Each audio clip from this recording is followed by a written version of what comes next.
Good morning and welcome to the Silent Storm on WHRWorld.com, 96.3 HD2. I'm Andrew Birch. And good morning. This is Denise McCain, and thanks again for joining us for another edition of the Silent Storm. All right, Denise, so we're talking about from victim to victor. There is life after abuse, trauma, and even the brutal killing of a loved one. You know, oftentimes we talk about physical abuse, and it's a depressing subject. It's a shameful topic, but, you know, it just seems like some people can't get over it, and we're here to say that you can. There is life after abuse. There is life after trauma. Mr. Eric Granof, and he is the Chief Marketing Officer for AIA and the ExpertBail bond. Yes, good morning. Eric, how are you today? Thank you. Thanks. Thank you so much for joining us. We're going to take this, I think, probably from two ends of the perspective, particularly as it relates to victims, going from victim to victor. How do you fit in this conversation? Do you believe you help or hurt victims of physical abuse?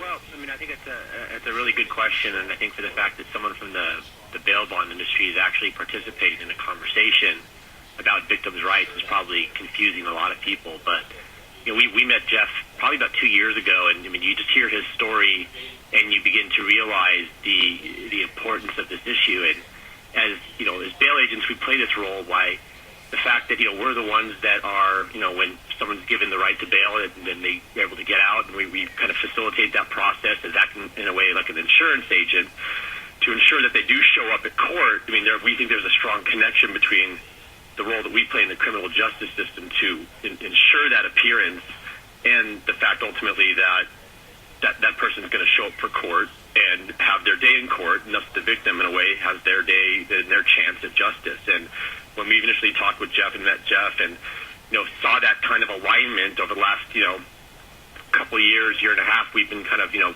developing strategies and things that we could potentially do together where our group of agents through ExpertBail and the network that we've created can play a role in facilitating, like traffic cops, guiding people in the right direction when they come to and have those interactions with victims, because very often, as you know, both you and Denise and Mandrell probably know, a lot of times when there's a victim of a crime, maybe it's in a domestic violence case, that victim potentially is that person bailing out the defendant. And our bail agents very often run into that interaction, and to be able to have more knowledge and more information and assistance from Jeff's group, it really makes our job to have an impact in a good way a little bit better. Bail bonds and victim advocacy, can these two really work together? Now, they proposed a measure that would have created a statewide computer system containing criminal record information to help judges make a decision on setting bail or denying bail. And they're saying that there was one glaring omission, that it didn't set a minimum payment rate for those who get a bail's bond, meaning that you can get out for free, no money down, and continue to victimize a victim. Now, with all of this said, and you have people who are trying to put legislation up to protect, they're saying it's hard to move through the judicial system. So with all of these obstacles that you have, you know, how can you really help a victim when the laws are hurting you? No, I think that's a very valid point. I mean, I think regulation definitely has to play a role in improving the system.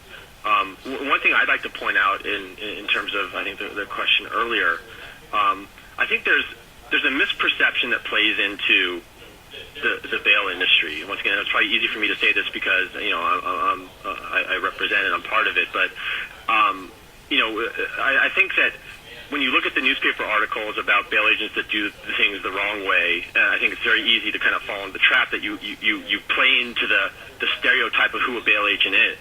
But I think it's a little unfair when you think about, you know, 50% of bail agents in this country are women. That's a little fact that not a lot of people know about. So when that victim, potentially of domestic violence, is sitting in a bail agent's office, you know, they're interacting with someone who isn't just sitting there thinking about a premium dollar, about letting somebody out, and I don't really care what happens to this woman that's sitting here crying to me, or this man that's really upset about the woman that beat him. So I think that there's a misperception that plays into, you have some guy sitting there with tattoos and a leather vest and a long-haired mullet sitting there underwriting this bail bond, but these are people that are just like you and me, that have feelings, that aren't just going to let someone out, and very often they won't write that bond.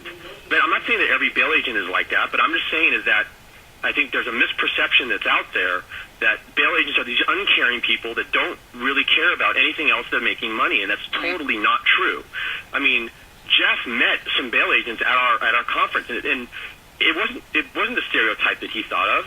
But I'm just saying is that I think there's a misperception that, bail agents can care too. Bail agents can want to help people also, and they do every day. Right. And so basically, that's your point, Jeff. But Eric, you want people to know that bail agents aren't all bad people, and hopefully you are, I guess, more of a majority, that there are others like you and ExpertBail that will not just take the money, but will do the right thing if they see that it's a victim who doesn't and shouldn't release someone. That's the message we're trying to convey. So that's what we think needs to happen, and that's what we'd like to see happen, where we play a role that's better understood, right, at the same time can have the impact and the potential impact that we think it can have with organizations like Jeff's, with protecting victims and doing the things the right way. Eric, do you have any contact information for our listeners? Yeah, I mean, the best way is, go to our website, www.expertbail.com, and not only is it a site where, people can go to find a bail agent around the country, someone that's in our network, that's part of our trusted network, but there's a lot of information about the bail process and better understanding the role that we play, as well as links to Jeff's organization and victim advocacy groups. Just to, once again, if people ever go there and they're looking for some help, we want to be able to make sure that there is a resource there. And we're really excited that to go to the conference coming up next week, because I think it's a real opportunity for us to not only share our story, but to learn as much as we can about victim advocacy, learn as much as we can about where we could place the tools and the resources that are available to us in our process, so that we can make sure that we're doing the best things we possibly can in the work that we do every day. So we really appreciate the effort that Jeff and his team has made to not only include us, but allow us to come there and be students and learn as much as we can about this. Well, for both of you, we certainly thank you for joining us this morning, and this has been quite an enlightening conversation. I think that, as you pointed out, there's always that opportunity to learn, and hopefully this will lead to a very successful partnership, and that you will be a part of ongoing efforts to better support and protect victims of crime. So both of you, thank you again for joining us this morning. We appreciated having you.